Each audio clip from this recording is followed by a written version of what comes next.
avec Christophe Dansette. Bonjour Christophe. Bonjour Damien. Les réseaux sociaux interdits à la rentrée de septembre aux mineurs de moins de 15 ans. L'Assemblée et le Sénat doivent voter aujourd'hui sur cette loi très attendue.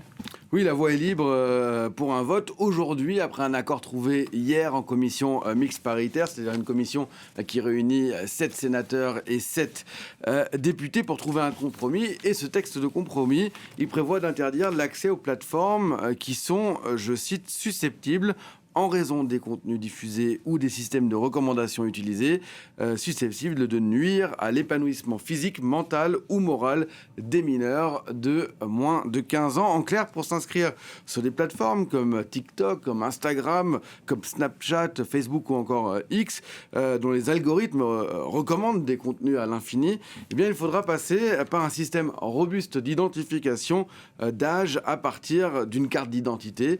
Il en existe déjà.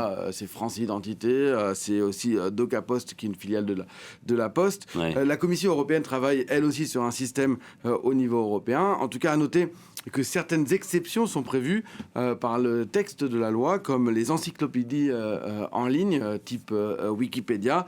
S'il est adopté aujourd'hui et validé ensuite par le Conseil constitutionnel quand même, parce qu'il sera sans doute saisi son Conseil constitutionnel, le texte pourrait entrer en vigueur dès la rentrée de septembre. Et pour les grandes plateformes de réseaux sociaux, les enjeux économiques sont évidemment importants. Oui, parce que le véritable produit des réseaux sociaux, c'est notre attention, l'attention des adultes, mais aussi celle des mineurs. Et plus les utilisateurs passent de temps sur une plateforme, plus celle-ci affiche de publicité, collecte de données, améliore ses algorithmes. Les adolescents sont particulièrement recherchés par ces plateformes, non pas parce qu'ils rapportent énormément d'argent aujourd'hui, mais parce qu'ils prennent très tôt des habitudes numériques. Et en France, les 11-14 ans, eh bien, ils passent en moyenne près de 2 heures par jour sur les réseaux sociaux, 1h47 très exactement. C'est un temps d'écran considérable. Le marché... les 11-14 ans. Hein, les 11-14 ans, c'est-à-dire les vraiment très jeunes, hein, finalement, et qui sont concernés par cette loi, puisqu'ils auront moins de 15 ans.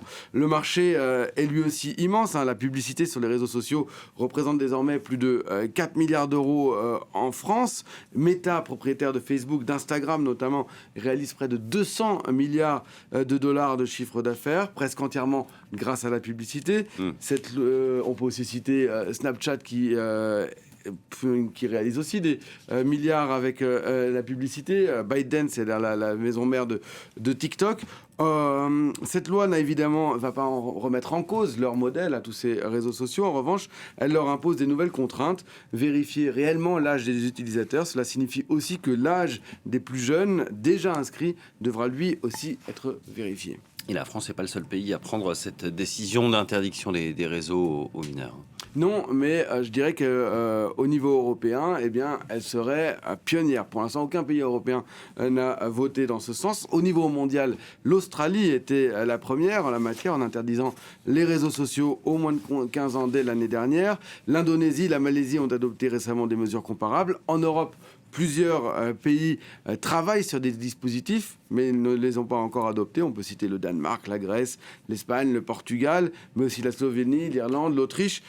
Et cette liste n'est pas exhaustive. Et puis, hors Union européenne, on peut citer le Royaume-Uni. L'idée progresse aussi à Bruxelles, où la Commission européenne pourrait reprendre la main et proposer un texte au niveau européen. En tout cas, toutes ces lois ne remettent sans doute pas en cause les revenus des géants du numérique. En revanche, elles marquent un changement de philosophie. Pendant 20 ans, eh bien, les réseaux sociaux ont grandi avec très peu de contraintes. Elles entrent désormais dans une période de protection des mineurs qui deviennent d'obligations économiques, techniques et aussi très important de réputation pour ces réseaux sociaux. Et on verra si c'est pas contournable par les ados. Merci beaucoup Christophe. Depuis le